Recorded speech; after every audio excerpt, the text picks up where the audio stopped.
My dear students and all my dear viewers, this class is for ICSE class 10 geography, and this is the energy resources.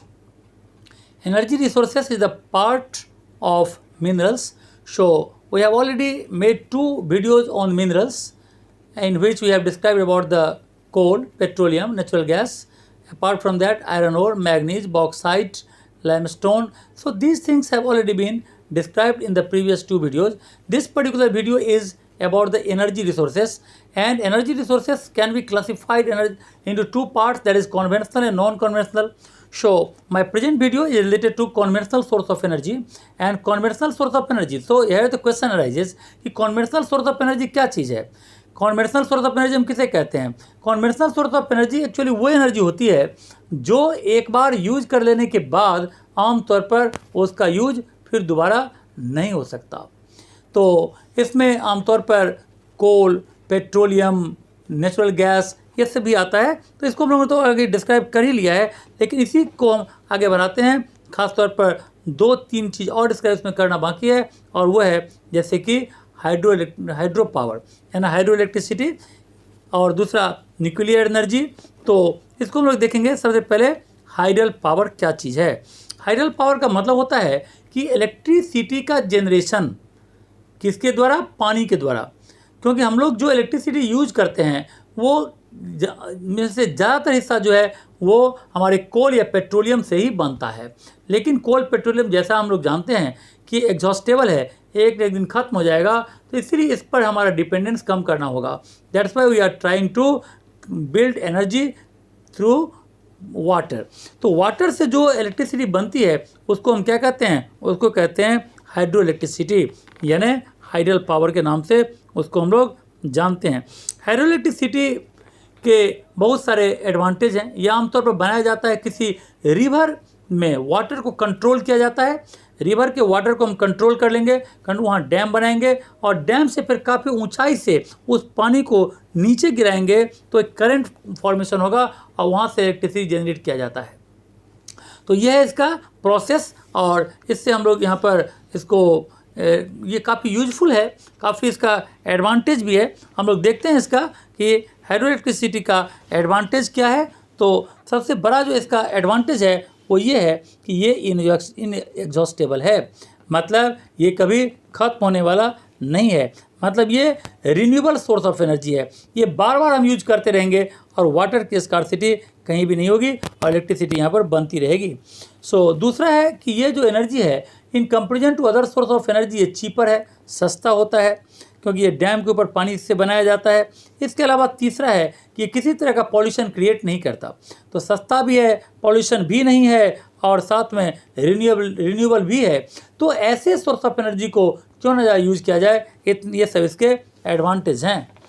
इसके अलावा इसके कुछ disadvantage भी हैं। Disadvantage को हम लोग देखें तो इसमें सबसे पहला ये होता है कि जो रिवर से हम लोग इलेक्ट्रिसिटी जनरेट करते हैं डैम बनाकर, उसमें सिल्टिंग प्रॉब्लम आ जाता है, यानी सिल्ट आ जाता है, यानी पानी का जो ये डेप्थ है आस्ते आस्ते कमता हुआ चला जाता है।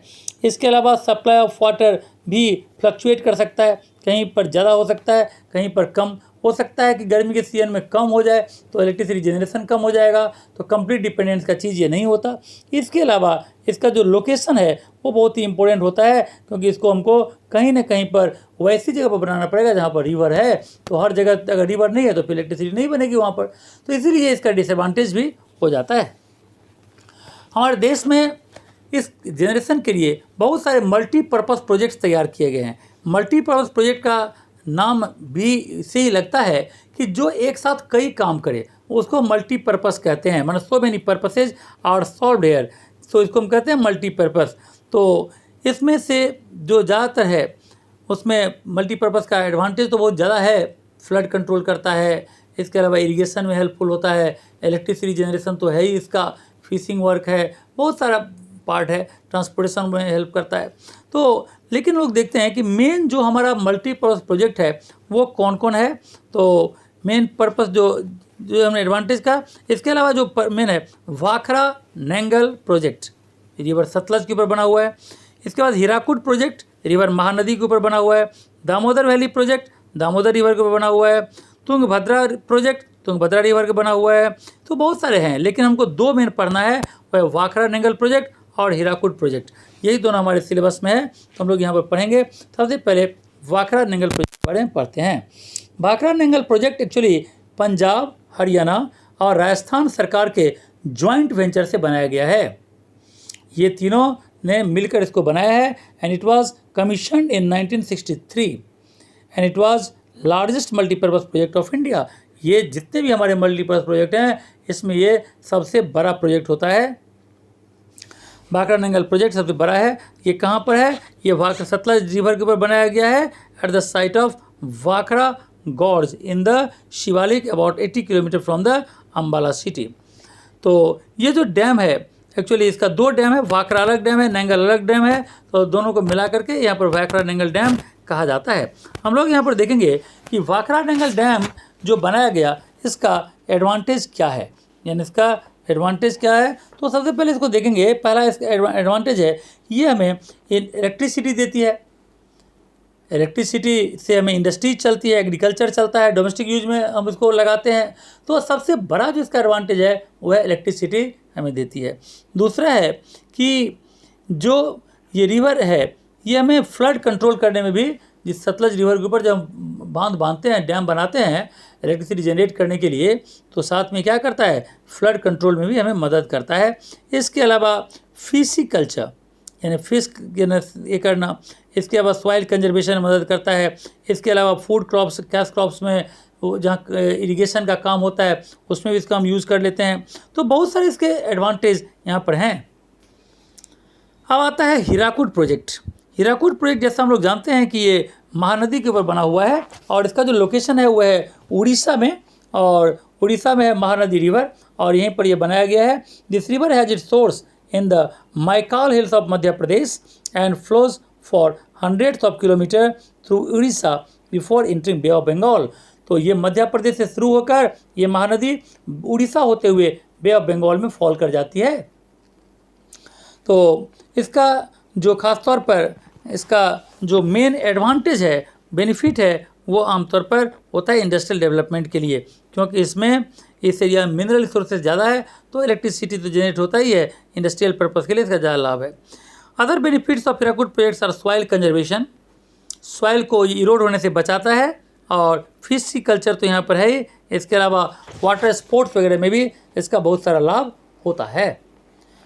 तो ये है इसका हाइडल पावर का। अगर हम यहाँ पर न्यूक्लियर पावर की बात करें, तो न्यूक्लियर पावर में हम लोग देखते हैं कि जो मेन न्यूक्लियर पावर है, यानी इससे भी हमें इलेक्ट्रिसिटी बनती है, तो न्यूक्लियर पावर का मेन इंग्रेडिएंट्स क्या है, मेन मटेरियल क्या है, वो है यूरेनियम, उसके बाद है plutonium, beryllium and thorium.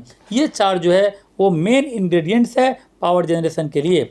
Uranium आमतौर पर यानी कॉपर बेल्ट ऑफ बिहार और ख़ास तौर पर राजस्थान के एरिया में पाया जाता है, और बाकी जो है वो यूरेनियम, थोरियम वगैरह आमतौर पर ये भी हमारे देश में काफ़ी पाया जाता है। न्यूक्लियर पावर स्टेशंस बनाए जाते हैं जहाँ पर इन सब मटेरियल्स का यूज़ करके इलेक्ट्रिसिटी जनरेट किया जाता है। तो इसका जो मेन एडवांटेज है वो क्या है?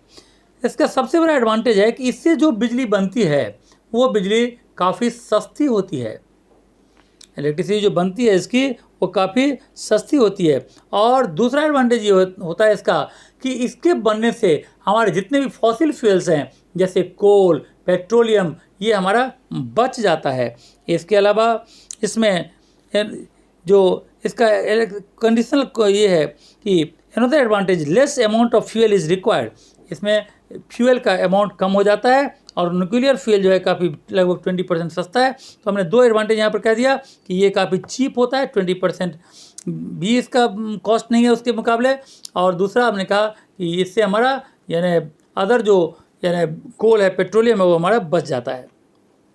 इसके अलावा न्यूक्लियर पावर प्लांट जो है वो आमतौर पर जो इलेक्ट्रिसिटी जनरेट करेगी वो आमतौर पर यानी हमारे लिए यानी पॉल्यूशन भी कम करता है। तो न्यूक्लियर पॉल्यूशन होता है but in comparison to coal and petroleum ये कम होता है। तो ये से अब इसके अलावा this reduction of coal and oil consumption benefits the situation of global warming, global climate changing, इससे भी हमको बचाता है। तो ये सब इसके एडवांटेज हैं।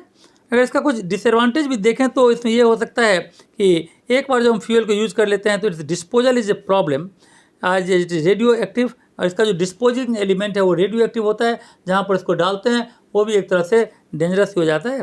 Process of mining and refining uranium, ये भी एक तरह से पॉल्यूशन को क्रिएट करता है। इसके अलावा सबसे बिगेस्ट इशू इसका होता है environmental impact in relation to uranium. Uranium का हमारे एनवायरनमेंट पर बहुत ही ख़राब प्रभाव पड़ता है, तो एक तरह से ये डेंजरस होता है। जो भी हमारा जो न्यूक्लियर पावर स्टेशंस में जो बिजली बनती है, तो वो जो एलिमेंट्स है यूरेनियम वगैरह वो डेंजरस है, रेडियो एक्टिव है, डेडली है, लेकिन ये बहुत ही सस्ते दाम पर तैयार हो जाता है। तो इस तरह से हमने इसका एडवांटेज और डिसएडवांटेज दोनों देखा। अब हम लोग इस वीडियो में जो हमारा इसके ऊपर एक और वीडियो में बनाना है, क्योंकि लंबा न हो इसीलिए मैंने इसको कई पार्ट से बनाया है। तो इसका जो नेक्स्ट पार्ट होगा मैं non conventional source of energy पर बनाऊंगा, जो विंड एनर्जी या सोलर एनर्जी के ऊपर, और कई सारे एनर्जीज हैं नॉन कन्वेंशनल में, उसके ऊपर हमें इसको फोकस करना होगा। इस वीडियो को हम यहीं पर ख़त्म करते हैं। Thank you very much.